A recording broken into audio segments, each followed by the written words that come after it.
Maraming salamat po sa mga bumoto at nagluklok po kay Senator Rodante Marcoleta. Ngayon po ay nakikita na po natin kung sino po talagang walang mga jutak dyan po na nailuklok sa Senado, mga idol. Lalong-lalo na po ito si Senator Soto, Hontiveros, at lahat po ng minorya na ito nga po gusto po nilang maituloy ang impeachment.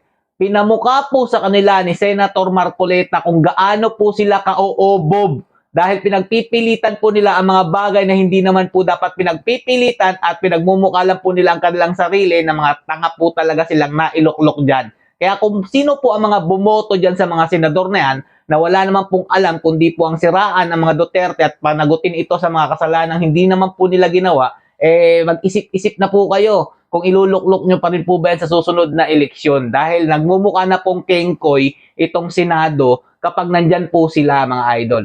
Pero kung ikukumpara nyo po ang utak na talaga pong meron pong talino ang laman, makikita po talaga natin ngayon kung sino po talaga ang dapat na ibinoboto natin at niluluklok natin dyan sa Senado. Dahil na ipagkukumpara po natin ng maayos ang mga taong wala po talagang yuta, na wala pong ibang ginawa kundi po ang pagpilitan ang hindi naman dapat po pagpilitan.